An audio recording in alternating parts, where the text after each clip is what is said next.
الحمدللہ رب العالمین والصلاة والسلام علی رسول الامین حسبنا اللہ ونعم الوکیل رب اشرح لی صدری ویسر لی امری واحلل عقدۃ من لسانی یفقہوا قولی۔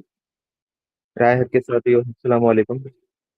درس قرآن وہ کلاس نمبر 6 میں آپ کا سواگت ہے۔ اللہ تعالیٰ کا لاکھ لاکھ شکر اور احسان ہے کہ اس نے ہمیں یہ درس قرآن کرنے کی اس ہفتے پھر اس نے توفیق دی، اور تمام شکر اللہ تعالیٰ کے ہی لیے ہیں جو تمام کائنات کو اور تمام جو جہان ہے ان کو سنبھالے ہوئے ہیں، اور آپ اور سلام ہو اس کے آخری نبی محمد مصطفیٰ صلی اللہ علیہ وسلم پر۔ درس قرآن یہ کلاس نمبر 6 میں ہم سورہ والعصر پر ڈسکشن کر رہے ہیں، جو کہ ہم نے قرآن میں 103 نمبر کی، اور اس میں 3 آیتیں ہیں۔ قرآن کی سب سے چھوٹی صورتوں میں سے ایک سورہ ہے۔ اس میں ہم نے پڑھا تھا کہ والعصر ان الانسان لفی خسر الا الذین آمنوا وعملوا الصالحات وتواصوا بالحق وتواصوا بالصبر۔ اس کا ترجمہ ہے کہ زمانے کی قسم، انسان در حقیقت بڑے خسارے میں ہے، سوائے ان لوگوں کے جو ایمان لائے اور نیک عمل کرتے رہیں اور ایک دوسرے کو حق کی نصیحت اور صبر کی تلقین کرتے رہیں۔ تو اس چھوٹی سی سورہ میں اللہ تعالیٰ نے ہمیں اصل کامیابی کیا ہے اس کے بارے میں ہمیں بتا دیا کہ وہ کامیابی پیسوں سے نہیں ہے، نہ کامیابی دولت سے، نہ کامیابی شہرت سے، نہ کامیابی آپ کے نام و رتبے سے۔ اصل کامیابی کیا ہے وہ اس سورہ میں بتا دیا ہے کہ جن لوگوں کے اندر یہ 4 صفات پیدا ہوں گی، جن لوگوں کے اندر یہ 4 خوبیاں ہوں گی، وہ ہیں اصل کامیاب۔ اس کے علاوہ تمام کے تمام انسان خسارے میں ہے، گھاٹے میں، اور یہ بات اللہ تعالیٰ نے ایک قسم کھا کر بتا دیا تھا کہ زمانے کی قسم ہے، یعنی زمانہ گواہ ہے، ان الانسان لفی خسر، انسان در حقیقت بڑے گھاٹے میں ہے، بڑے خسارے میں ہے۔ اب اس خسارے سے کون لوگ نکل رہے ہیں؟ تو اللہ تعالیٰ وہ 4 خوبیوں کے حامل لوگ اس خسارے، اس گھاٹے سے نکالے گا۔ وہ ہے الا الذین آمنوا، سوائے ان لوگوں کے جو ایمان لائے، یعنی جو پہلی خوبی ہے ان میں وہ یہ ہے کہ وہ ایمان لائے۔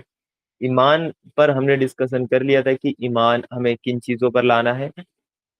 ایمان کی جو 6 چیزیں ہیں وہ ہم نے ڈیٹیل سے پڑھ لی تھی کہ اللہ تعالیٰ پر ایمان لانا ہے، اس کے فرشتوں پر، اس کے رسولوں پر، اس کی کتابوں پر، آخرت کے دن پر، اور اچھی بری تقدیر پر۔ ان 6 پر ہمارا ایمان پختہ ہونا چاہیے۔ اور ایمان کا جو معنی تھا وہ بھی ہم نے سمجھا تھا کہ اپنی زبان سے اقرار کرنا اور دل سے اس کی تصدیق کرنا اور آپ کے عمل اس کی گواہی دیں، یہ تینوں چیزیں مل کے ایک مکمل ایمان بنتی ہیں۔ یعنی آپ کی زبان سے اقرار اور دل سے اس چیز کی تصدیق جو آپ زبان سے کہہ رہے ہیں، اور آپ کے عمل اس کے اکارڈنگ ہو جانا، عمل آپ کے اس چیز کی گواہی دیں، تو یہ ایمان انسان کا مکمل ہو جاتا ہے۔ تو اسی کے ضمن میں آج ہم جو پڑھیں گے وہ یہ ہے کہ وہ قولی ایمان اور حقیقی ایمان میں کیا فرق ہے۔ یعنی ایک ہوتا ہے قولی ایمان جو کہ ہم اپنی زبان سے ادا کرتے ہیں، اور ایک ہوتا ہے حقیقی ایمان جو کہ ان تینوں کنڈیشن کو میٹ کرتا ہے جو میں نے آپ کے سامنے رکھی۔ یعنی وہ زبان سے بھی کہتے ہیں، دل سے تصدیق بھی کرتے ہیں، اور ان کے عمل بھی اسی ایمان کے اکارڈنگ ہوتے ہیں، وہ ہوتا ہے حقیقی ایمان۔ اور ہمارے معاشرے میں جو رائج ہے وہ قولی ایمان ہے کہ صرف ہم نے زبان سے اقرار کر لیا، یہ قولی ایمان ہے۔ باقی اس سے پہلے کے جو لیکچرز ہیں درس قرآن کے، وہ آپ کو ہمارے یوٹیوب چینل پہ مل جائیں گے، مواحد ایم کیو اکیڈمی پر۔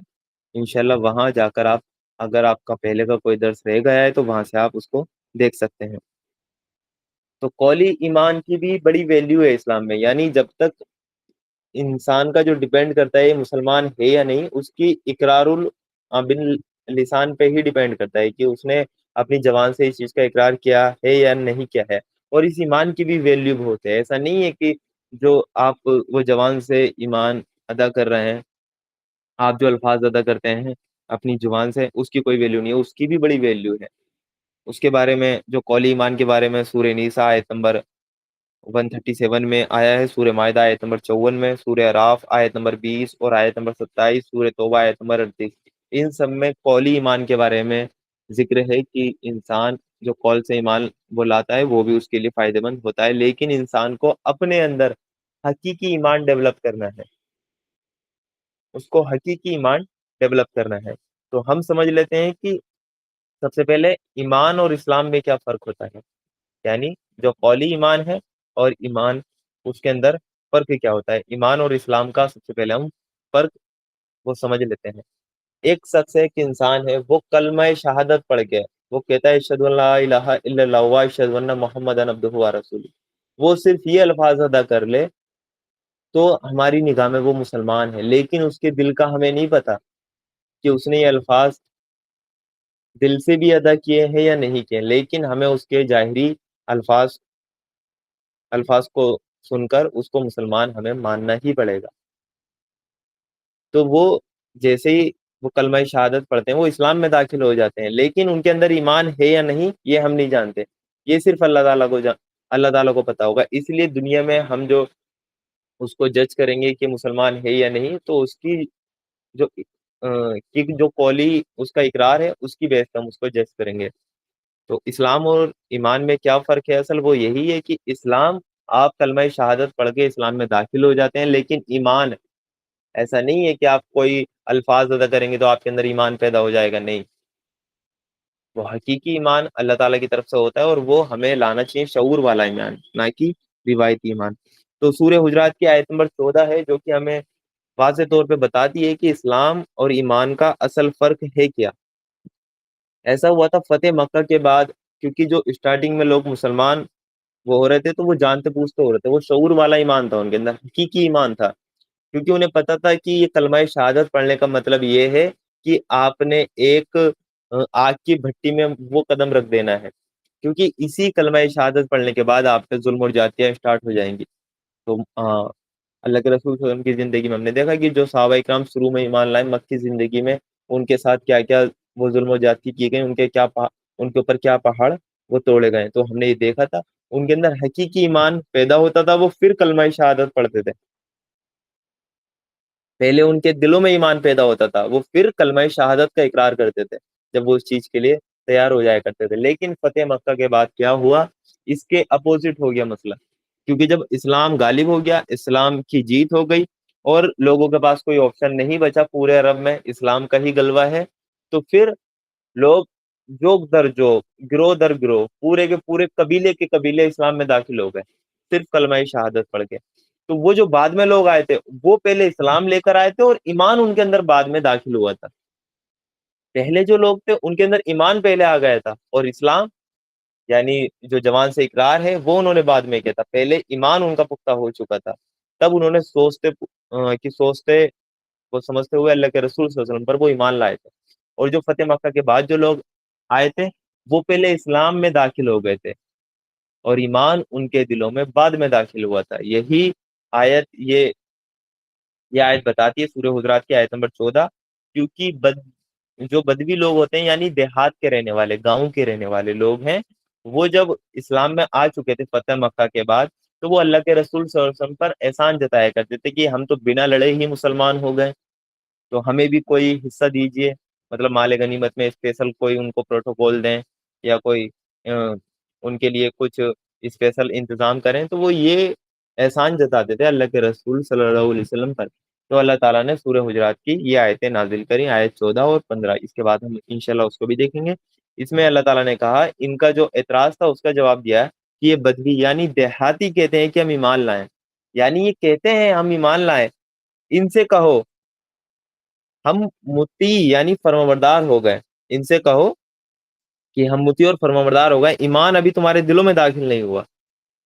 یعنی یہ جو دیہاتی کہہ رہے ہیں کہ ہم ایمان لائیں، تو تم ان سے کہہ دو تم ایمان نہیں لائے ہو، تم فرمانبردار ہو چکے ہو، تم اسلام لے کر آئے ہو، ایمان ابھی تمہارے دلوں میں داخل نہیں ہوا۔ تو اس سے ہمیں یہ پتہ چلا کہ ایمان کا جو اصل تعلق ہے وہ دل سے ہے، اسلام کا جو تعلق ہے وہ زبان سے ہے۔ کسی نے کلمہ شہادت کا اقرار کر لیا تو وہ مسلمان ہو گیا، وہ اسلام لے آیا، لیکن ایمان اس کے دل میں ہے یا نہیں وہ ہمیں نہیں پتا۔ ایمان کا تعلق دل سے ہے، تو اللہ تعالیٰ نے صاف بتا دیا تھا کہ ان سے کہو کہ تم فرمانبردار ہو گئے ہو، ایمان ابھی تمہارے دلوں میں داخل نہیں ہوا ہے، ایمان نہیں ہوا ہے تمہارے دلوں میں ابھی داخل۔ لیکن پھر بھی اللہ تعالیٰ کا یہ احسان ہے، یہ کرم ہے کہ ایمان ابھی دل میں نہیں ہے، صرف زبان سے اقرار ہے، لیکن اس کی بھی قدر و قیمت اللہ تعالیٰ کی نظر میں اتنی ہے، اس کے اوپر بھی اللہ تعالیٰ نے اجر لکھ دیا۔ پھر اللہ تعالیٰ نے آگے کہہ دیا اگر تم اللہ اور اس کے رسول کی فرمانبرداری اختیار کر لو تو وہ تمہارے اعمال کے اجر میں کوئی کمی نہ کرے گا۔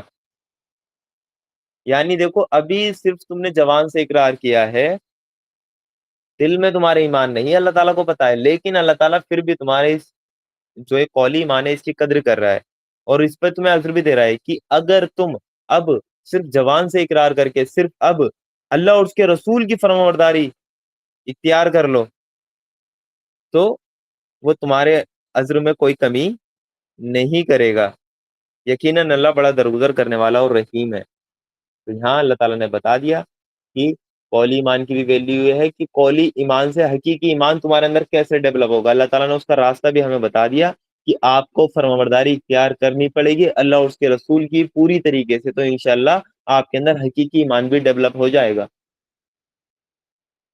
ایک طریقہ یہ ہے، پہلے یا تو حقیقی ایمان ڈیولپ کریں پھر کلمہ شہادت اگر آپ پڑھتے تو آپ کے کہنے ہی کیا، لیکن آپ نے کلمہ شہادت پہلے پڑھا ہے، حقیقی ایمان ابھی دلوں میں آپ کے داخل نہیں ہوا ہے، تو اس پہ اللہ تعالیٰ نے ریوارڈ بھی رکھا ہے کہ حقیقی ایمان بھی اس سے آپ کے اندر ڈیولپ ہو جائے گا۔ وہ چیز یہ ہے کہ اللہ اور اس کے رسول کی فرمانبرداری آپ کو اختیار کرنی پڑے گی، تو اللہ تعالیٰ آپ کے اجر میں کوئی کمی نہیں کرے گا، یعنی اللہ اور اس کے رسول کی بات آپ کو ماننی ہے تو آپ کے اندر حقیقی ایمان بھی ڈیولپ ہو جائے گا۔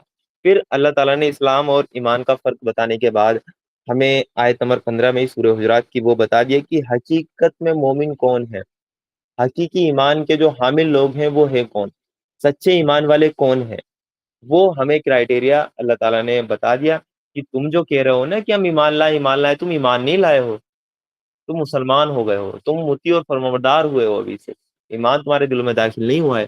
ایمان کن لوگوں کے دلوں میں داخل ہے، ان کی صفات اللہ تعالیٰ نے آیت نمبر 15 میں بتا دی کہ حقیقت میں تو مومن وہ ہیں جو اللہ اور اس کے رسول پر ایمان لائے پھر انہوں نے کوئی شک نہ کیا، یعنی جو ایمان لائے اور ایمان لانے کے بعد وہ کسی شک میں نہ پڑے، یہ ہے حقیقی ایمان کی نشانی۔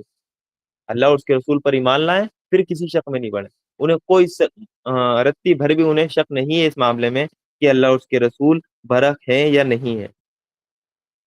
تو یہ ہے ایمان لائیں اللہ اور اس کے رسول پر پھر کسی شک میں نہیں پڑنا، یہ حقیقی ایمان کی نشانی ہے۔ اچھا، جب انسان کے اندر حقیقی ایمان جب ڈیولپ ہوگا، جب پیدا ہوگا، تو اس کی کچھ علامت ہوتی ہیں جو کہ باہر آئیں گی، ظاہر ہوں گی، تو وہ علامتیں اس آیت میں آگے بتا دی۔ پہلی نشانی یہ ہے کہ حقیقی ایمان کی کہ اللہ اور اس کے رسول پر ایمان لانے کے بعد کسی شک میں نہیں پڑنا، کسی ڈاؤٹ میں نہیں رہنا کہ اسلام حق ہے یا نہیں ہے، اللہ اور اس کے رسول حق ہے یا نہیں ہے، بالکل پوری طرح انہیں مان لینا ہے کہ ہاں یہی حق ہے، اور یہی جو سیدھا راستہ بتاتے ہیں وہی ہمارے لیے بہتر ہے، اس کے علاوہ باقی سب گمراہیاں ہیں۔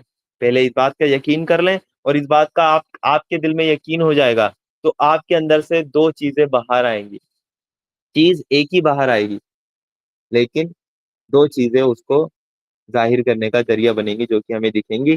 تو سچے مومن تو وہ ہیں جو اللہ اور اس کے رسول پر ایمان لائے پھر انہوں نے کوئی شک نہ کیا اور اپنی جانوں اور مالوں سے اللہ کی راہ میں جہاد کیا، وہی سچے لوگ ہیں، یہ ہیں سچے لوگ جو حقیقی ایمان والے ہیں۔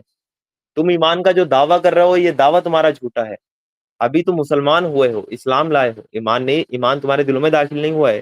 ایمان جن لوگوں کے دلوں میں داخل ہو چکا ہے ان کی علامت یہ ہے کہ وہ اپنی جانوں اور مالوں سے اللہ کی راہ میں جہاد کرتے ہیں، اور یہی سچے لوگ ہیں۔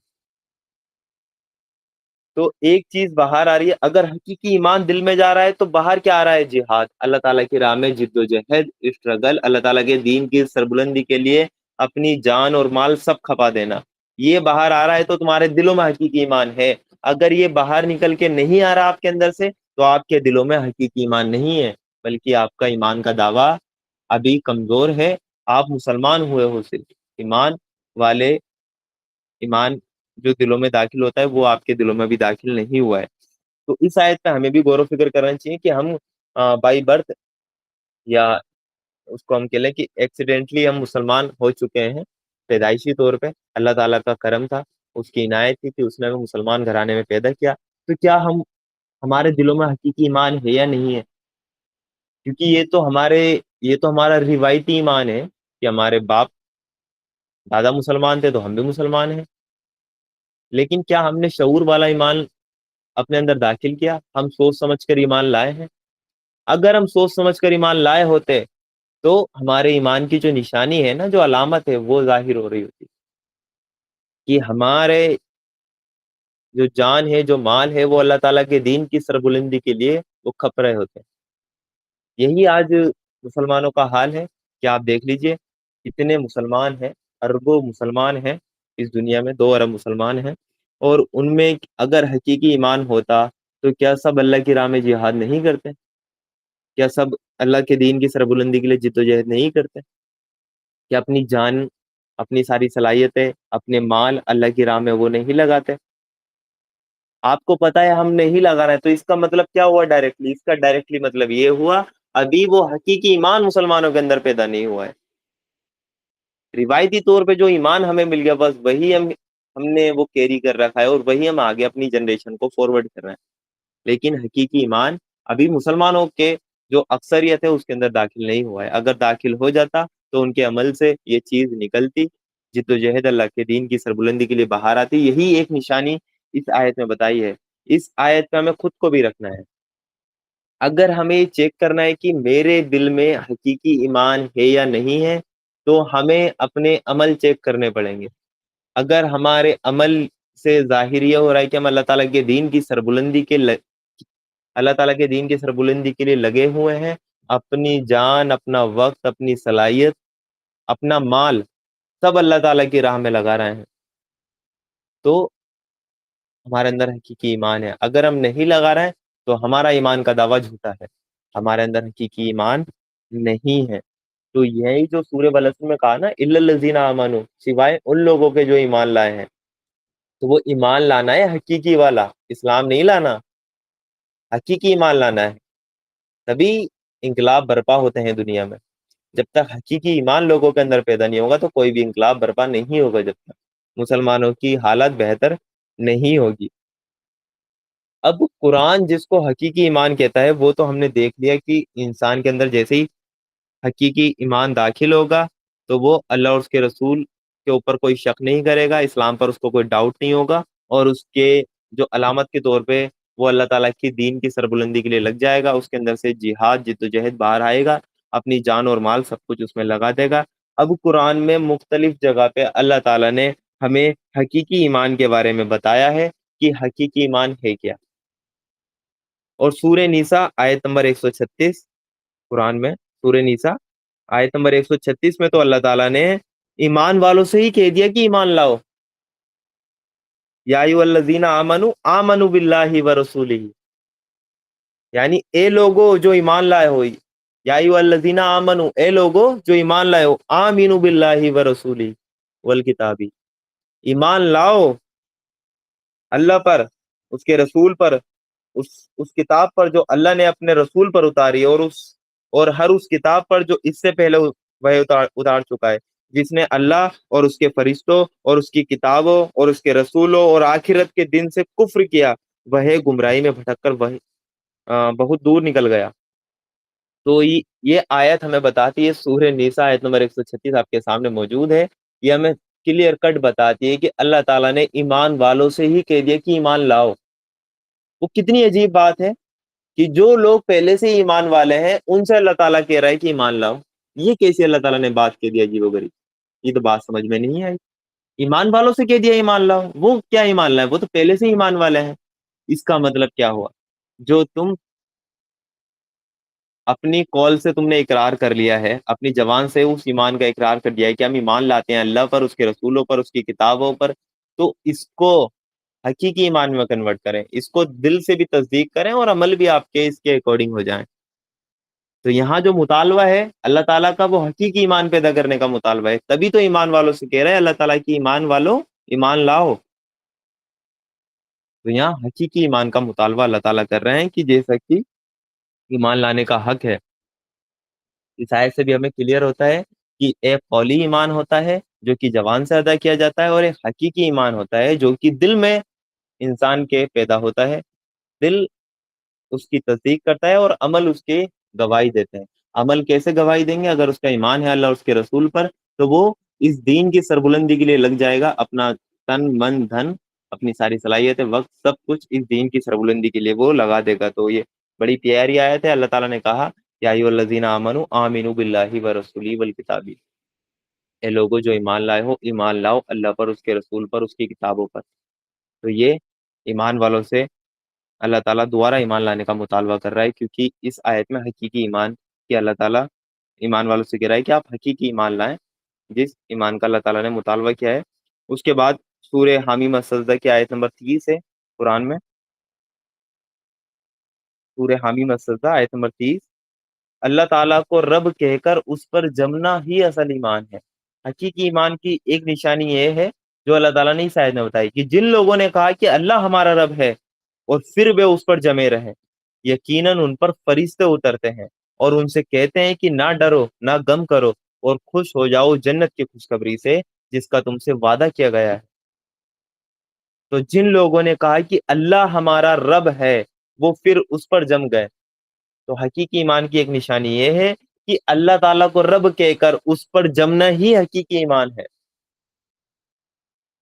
رب کے معنی کیا ہوتے ہیں؟ آقا اور مالک ہے، اس پوری کائنات کا مالک اللہ تعالیٰ ہے، یہ بھی رب کا ایک معنی ہے۔ رب کا دوسرا معنی ہوتا ہے کہ اس کائنات کو چلانے والا، پالنے پوسنے والا، ہر ایک مخلوقات کا خیال رکھنے والا، ہر ایک کی خبرگیری رکھنے والا، وہ بھی اللہ تعالیٰ ہے، یہ بھی رب کا میننگ ہے۔ رب کا تیسرا میننگ ہے کہ حاکم اور شاشپ، حکومت کرنے والا، وہ بھی اللہ تعالیٰ ہے، پوری کائنات پہ حکومت کرنے والا وہ بھی اللہ تعالیٰ ہے۔ تو یہ رب کے تینوں معنی ہے۔ ان تینوں معنی پہ جمنا یعنی اللہ کے سوا کسی اور کو رب نہیں تسلیم کرنا، یہ حقیقی ایمان کی نشانی ہے۔ اگر آپ نے اللہ تعالیٰ کے علاوہ کسی اور کو رب تسلیم کر لیا تو آپ کا ایمان حقیقی ایمان نہیں ہے۔ تو اللہ تعالیٰ کو رب کہہ کر اس پر جمنا ہی حقیقی ایمان انسان کے اندر ہے۔ رب کہہ کر اس پر جمنے کا مطلب کیا ہوا؟ کہ آپ مالک اور آقا اس کائنات کا یا ایک ذرے ذرے کا کسی اور کو اللہ تعالیٰ کے سوا نہیں مانیں گے۔ اس کائنات کو چلانے والا یا انسان کی خبر گیری رکھنے والا، انسان کو رزق دینے والا، انسان کی دیکھ بھال کرنے والا اللہ تعالیٰ کے سوا کسی اور کو نہیں مانیں گے۔ حاکم، حکومت کرنے والا اللہ تعالیٰ کے سوا کسی اور کو نہیں مانیں گے۔ اگر آپ نے تینوں معنی میں سے بھی اگر کوئی سا بھی معنی غیر اللہ کو دے دیا تو آپ نے شرک کیا اور یہ اللہ تعالیٰ پر جمنا نہیں ہوا۔ تو حقیقی ایمان کی نشانی یہ ہے کہ اللہ تعالیٰ کو اپنا رب تسلیم کر کے اس پہ انسان جم جائے، اچھی طریقے سے اس چیز پر انسان جم جائے۔ اللہ تعالیٰ حقیقی ایمان کی ایک نشانی اور ہے جو کہ سورہ انفال آیت نمبر 2 میں اللہ تعالیٰ نے ہمیں بتائی ہے کہ سچے ایمان والے تو وہ لوگ ہیں جن کے دل اللہ کا ذکر سن کر کانپ اٹھتے ہیں، اور جب اللہ کی آیتیں ان کے سامنے پڑھی جاتی ہیں تو ان کا ایمان بڑھ جاتا ہے اور وہ اپنے رب پر بھروسہ رکھتے ہیں۔ تو سچے ایمان کی نشانی ایک یہ بتا دی اللہ تعالیٰ نے، حقیقی ایمان کی نشانی یہ بتا دی کہ جب وہ اللہ کا ذکر سنتے ہیں تو ان کے دل کانپ اٹھتے ہیں۔ اللہ کا ذکر کیا ہے؟ اللہ تعالیٰ نے قرآن کو اپنا ذکر کہا ہے کہ ہم نے یہ ذکر نازل کیا ہے اور ہم ہی اس کی حفاظت کرنے والے ہیں۔